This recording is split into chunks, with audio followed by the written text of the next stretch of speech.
Those flashing blue and crimson lights just filled up the rear view of his deep charcoal sedan, a real pain cutting through the otherwise calm Wednesday evening on the edge of Riverbend, Colorado. He glanced at his dashboard, 9:25 p.m.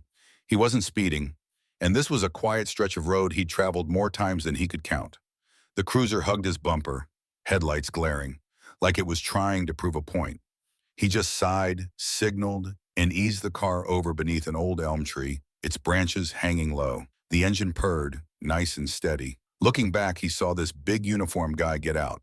Walked fast, a bit too eager, you know? The driver's window was already partway down. This young officer, faced like a kid but with these intense eyes, came right up. His hand was just resting on his firearm. Real casual-like. "Registration and license," he said, voice flat. No hello, no reason why he'd been pulled over. Nothing. The man in the sedan, he stayed cool, but you could see a little frown. "Problem, officer? Did I do something?" His voice was even, not a hint of nerves. The cop just sort of smirked, that know-it-all kind of look. "Driving around here looking suspicious this time of night. You don't fit." Loaded words, right? Like a judgment already made. "I'm just heading home," the man said, keeping his tone totally level. He started to reach, real slow, for the glove box on the passenger side, where he kept his wallet and documents. "Freeze!" the cop suddenly barked, voice all high and tight. "Hands! Show me your hands!" Then came this sharp, dry sound. The officer had pulled at his standard-issue Beretta, the dark metal aimed right at him. The cop's eyes were wide, and he looked like he was wound tight as a drum. "Get out! Slow! Hands on your head!" The man just held still for a second, hands where they could be seen. He looked down the barrel of that gun, then right into the officer's strained, bloodshot eyes. His calmness, it just seemed to make the officer even more jumpy. For a moment, you could cut the tension with a knife, just the cop's heavy breathing and the steady hum of the car's engine, which felt almost sarcastic.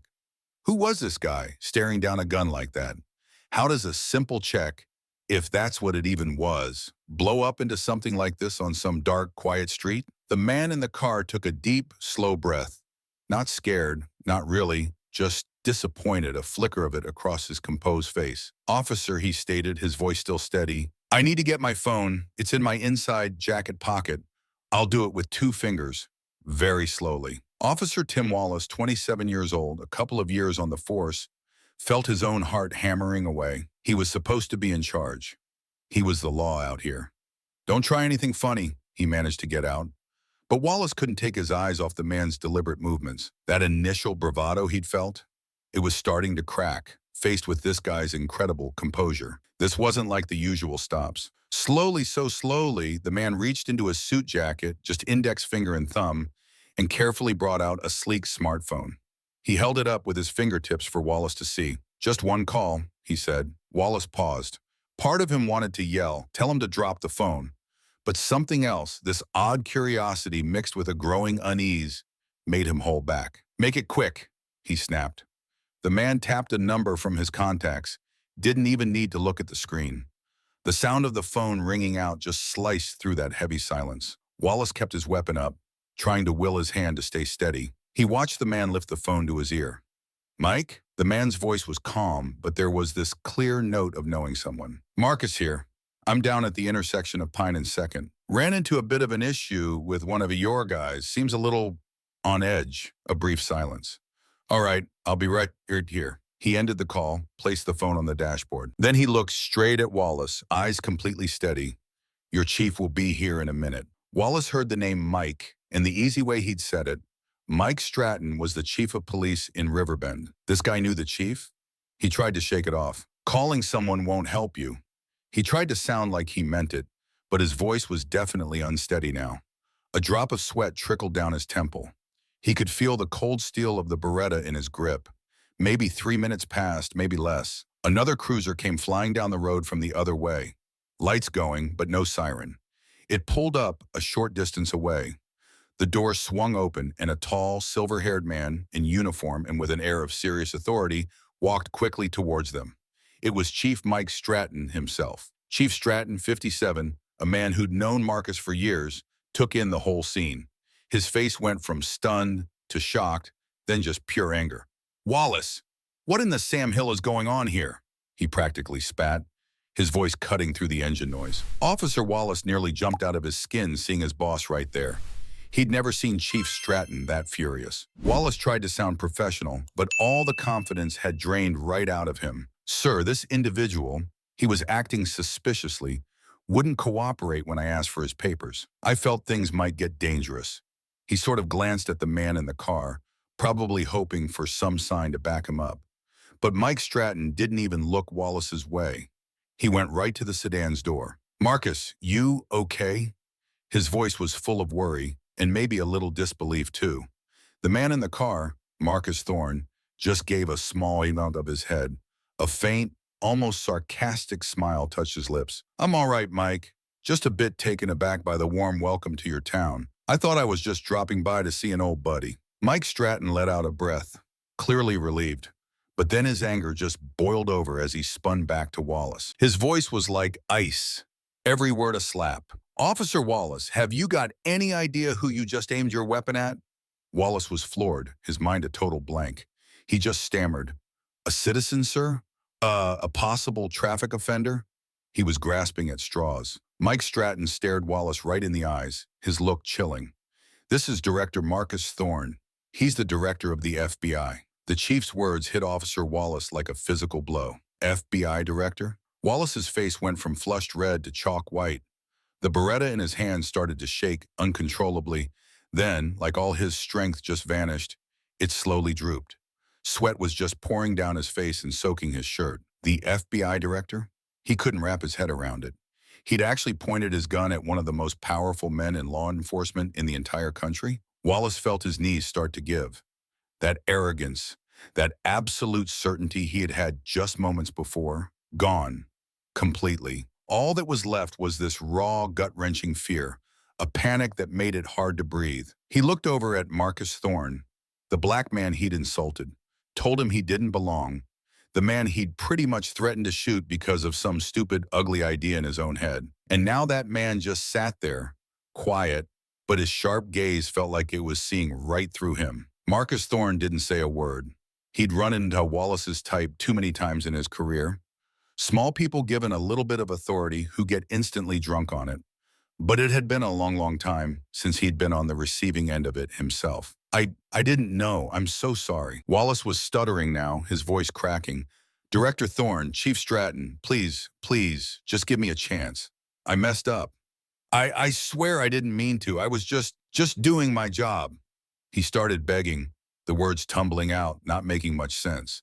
Mike Stratton just shook his head, the frustration clear on his face. Wallace, put your weapon on the floor of your vehicle. Now. His voice was hard, no room for argument. Wallace, trembling, did as he was told. The Beretta hit the car floor with a heavy, dull thud, kind of like the sound of his career ending. You're suspended, effective immediately, pending a full investigation, Stratton announced. Hand over your badge, service weapon, and your radio. Wallace, just numb, fumbled with his shiny Riverbend Police Department badge, number 327, and shakily gave it to Chief Stratton along with his gun and radio. His whole world was just falling apart. That $67,200 a year salary, the pride he took in the uniform, all of it just vanishing. Before I continue my story, if you like this video, please subscribe. It helps me reach my goal of 1,000 subscribers. Thanks for your support. Marcus Thorne finally spoke. His voice was still cool, no emotion in it, but every single word felt like it weighed a ton. Officer Wallace, what you did tonight wasn't just some simple mistake on the job. It was a disgusting abuse of your power. It was a clear example of that dangerous racial prejudice we're fighting to get out of our police forces. The fact that you don't recognize me, that's no excuse. You have a duty to treat every citizen, no matter their skin color or who they are, with respect and to follow the law to the letter. He paused, letting that sink in, probably for Mike Stratton too. You turned a perfectly normal situation into something that could have gotten someone killed. What if I hadn't been me? What if the person sitting here was just some ordinary guy, didn't know anyone, had no one to call? You ever think about that? Wallace just hung his head, couldn't even look the FBI director in the eye. All he could do was shake his head, just completely defeated. Mike Stratton grabbed his radio and called for another unit and a supervisor. Dispatch, this is Chief Stratton. I need a unit at the intersection of Pine and 2nd Avenue, and a supervisor. We've got an officer-involved situation here. The air was still incredibly heavy while they waited. Marcus Thorne opened his car door and got out, straightening his coat. He was a tall man, well-built, even at 54. His authority wasn't just about his job title. It came from the quiet confidence and experience of someone who'd seen it all. Mike Stratton walked over to his friend. Marcus, I am so incredibly sorry about this. I don't even know what to say. This Wallace guy, I'll handle him.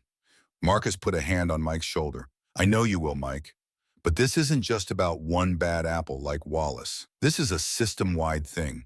We've got to make damn sure people like him don't have a place on any police force. We need every officer to truly understand their responsibilities and the absolute limits of their authority. So when the other unit and a supervisor showed up, this Lieutenant Peterson, an experienced guy, older, took things over from Chief Stratton. Officer Wallace was told to sit in the back of Peterson's car, just waiting to be taken to the station for his suspension and the first round of questions. He just sat there, hunched over, completely broken. His eyes were just empty, staring out, not seeing a thing. Lieutenant Peterson was real careful collecting Wallace's Beretta, wrote down the serial number, and then he checked Wallace's patrol car for any dash cams, and especially his body cam. And right away they found something crucial. Wallace's body cam wasn't on. Either he plain forgot to hit record, or he deliberately didn't. Either way, it was a huge screw-up, a major breach of the rules, and it was only going to make things worse for him. Mike Stratton himself drove Marcus Thorne from that whole mess. He's going to get a full internal review, Marcus, Mike said as they pulled away, and I'll personally see to it that it's fair, but also thorough. That body cam not working, that was a serious problem. I trust you, Mike, Marcus told him, but you get it, as FBI director, I can't just let this be an internal police thing. What Officer Wallace did, it screams civil rights violation. The Bureau's going to have to open its own investigation, running alongside yours. Mike just nodded, looking grim. I understand, Marcus, and I'm behind it 100%. We have to root out these kinds of officers. One guy like Wallace acting like this, it ruins the name of the whole force, and people lose their trust in us. You see, Riverbend, with its population of around 160,000, is usually a pretty calm place out in Colorado. The Riverbend Police Department, the RPD, has roughly 260 officers, and Mike Stratton's been the chief there for 7 years. He'd always been proud of his department, proud of how hard he'd worked to build a good relationship with the folks in town. This Wallace situation, it was like a slap in the face to all that work. The very next morning, Officer Tim Wallace was officially suspended, no pay. He had to go down to the RPD's Internal Investigations Division, the IID, and give them a detailed statement. He was up against two seasoned IID investigators, Captain Davies and Sergeant Miller. Wallace tried to spin a story, to make himself look less guilty. He claimed there'd been a string of small thefts in that area and that the deep charcoal sedan without a front plate, which was a total lie, Marcus's car had all its plates, looked shifty. He said the driver, Marcus Thorne, seemed on edge and wasn't cooperating when asked for papers, and that when Marcus reached for the glove compartment, he felt threatened, said he had to draw his weapon in self-defense, just like he was trained. But Wallace's story was full of holes and didn't line up at all with what Chief Stratton had seen and already reported. And that body cam not working, that just made him look even less believable. The IID investigators also started looking into Wallace's history. They found out that in his couple of years on the force, Wallace already had 2 complaints filed against him by citizens for being high-handed and abusing his authority. Both times, though, it just ended with a verbal warning and an order to go to some community relations training. Basically a slap on the wrist, not nearly enough to make him think twice. It looked like Wallace's previous supervisors had totally missed the red flags. At the same time, under Marcus Thorne's orders, the FBI's Denver office sent their own team to Riverbend to look into the civil rights side of things. A federal agent, Laura Adams, who was a specialist in police misconduct cases, was in charge of that. They got an official statement from Marcus Thorne, where he laid out the whole incident, every detail, just objective, no personal feelings added. He really stressed that his biggest worry wasn't for himself, but to make sure no other person ever had to go through what he did. The FBI agents also talked to Chief Mike Stratton, Lieutenant Peterson, and any other officers who were there that night. They gathered all the reports, recordings of radio traffic, and started looking for any security cameras from nearby houses or businesses that might have caught something. And they got lucky. A security camera on a house across the street, even though it was from a distance and the quality wasn't great, caught Wallace's police car blocking Thorne's sedan. More importantly, it caught the moment Wallace pulled his gun on Thorne's car before Chief Stratton even got there. The video didn't have the sound, but it was clear enough to blow Wallace's claim that he only drew his weapon when he felt threatened right out of the water. The IID and FBI investigations went on for nearly 4 weeks. The heat on the Riverbend Police Department was really building. Word about what happened started leaking to the local news, though Marcus Thorne's name was kept out of it at first, his request so it wouldn't mess with the investigation. Still, rumors about some big shot being held at gunpoint by an RPD officer spread like wildfire, and people were outraged. In the end, with all the evidence stacked up, the FBI director's testimony, the police chief's testimony, that security camera footage, all the problems with Wallace's story and his body cam not working, both the IID and the FBI concluded that Officer Tim Wallace was guilty of a serious abuse of power, used way too much force, and had almost certainly violated Marcus Thorne's civil rights. The IID's report landed on Police Chief Mike Stratton's desk, and he didn't waste a second in firing Tim Wallace. At the same time, the whole case file, including what the FBI found, was sent over to the Summit County District Attorney's Office. The DA, Rebecca Holloway, a woman known for being tough but fair, went over the case with a fine-tooth comb. She knew how serious it was, especially with the victim being the head of a federal law agency. But even more than that, she saw that Wallace's actions were a clear trashing of basic policing principles. After talking with her team, DA Holloway decided to charge Tim Wallace on 3 counts: aggravated menacing with a firearm, official misconduct, and coercion. A bit less than a federal civil rights charge, but easier to prove in state court. On the federal side, the Department of Justice was also looking at charging Wallace with civil rights violations under the Civil Rights Act. When the news hit that former Officer Tim Wallace was facing criminal charges, it sent real shockwaves through Riverbend. It was the first time in ages that a city cop was going to face serious criminal charges for something they did on duty. So Tim Wallace, now just a regular citizen, had to get himself a lawyer.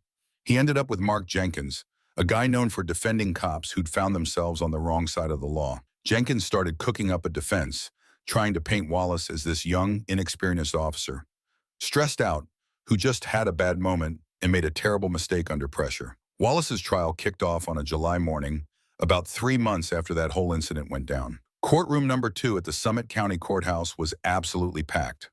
Lots of reporters were there, even some national news folks, mostly because of who the victim was. Marcus Thorne was there, not as the FBI director, but as a witness, the victim. He sat in the front row with Chief Mike Stratton. Both of them were in serious suits, faces set. The prosecution, led by Assistant DA Sam Ortega, came out swinging with a strong case. Their main witness, of course, was Marcus Thorne. When he took the stand, Thorne just laid out what happened. Calm, clear, made perfect sense. He wasn't over the top, wasn't angry, didn't seem like he was out for revenge. He just gave the facts. "I really don't think it matters who I am," Thorne said when they were questioning him. "What truly matters is that no citizen should ever have to go through what I did that night, having a gun pointed at their head by someone who's supposed to protect them, all because of their prejudice or their temper." Mark Jenkins, the defense lawyer, tried all sorts of tricks to poke holes in Thorne's story during the cross-examination. He suggested Thorne might have been difficult or ignored Wallace's orders, making Wallace feel like he had to use force. "Mr. Thorne," Jenkins asked, trying to sound all polite, "you're the FBI director. You're used to being in charge. People listen to you. Weren't you a bit put out that night when a young local cop pulled you over and asked for your papers?" Marcus Thorne looked Jenkins straight in the eye, didn't flinch. "Mr. Jenkins, I've been in law enforcement for nearly 30 years. I understand better than anyone how important it is to follow a uniformed officer's lawful orders. That night, I was completely cooperative. I asked why I was stopped, which was my right. When he asked for my papers, I was about to get them when Officer Wallace suddenly pulled his gun on me. I did absolutely nothing that could be seen as provocative or threatening." Jenkins then tried to make it seem like Thorne used his connections. "Did you use your influence, Mr. Thorne? Did you call your friend to get you out of it?" "I called Chief Stratton," Thorne replied, "because I genuinely felt the situation was getting dangerous and out of hand, fast. I was scared for my safety, facing an officer who was armed, clearly agitated, and acting erratically. I thought Chief Stratton needed to know how one of his officers was behaving. Jenkins just couldn't shake Thorne. The FBI director's composure, his honesty, his smart answers, it all clearly impressed the jury. Next up was Police Chief Mike Stratton. He backed up everything Thorne said, describing Wallace's panic and how unprofessional he'd been. He also explained the RPD's standard rules for traffic stops and using force, making it clear Wallace had seriously broken those rules. Officer Wallace's actions that night were an embarrassment to the Riverbend Police Department and to all the good officers who serve our community, Stratton said, his voice thick with emotion. That blurry security camera footage was shown too, and it was clear enough to see Wallace was the one who escalated things by drawing his weapon. They also presented the evidence about Wallace's body cam not being on, plus the records of those 2 previous complaints against him. The defense was really struggling. When Tim Wallace finally took the stand, he tried to look sorry, even cried, saying it was the biggest mistake of my life. He repeated his story about feeling scared and threatened. But when Assistant DA Ortega started cross-examining him sharply, Wallace's story just fell apart. He couldn't give a good reason why he felt threatened by a man sitting quietly in his car, just trying to get his documents. And he had no real explanation for why his body cam wasn't working. After 3 intense days, the 12-person jury went off to decide. The courtroom was dead silent. Marcus Thorne and Mike Stratton sat together, both looking tense, though they tried to hide it. Tim Wallace just slumped in his chair, pale, his hands clenched tight. It only took about 5 hours, pretty quick for a case like this, before the jury came back.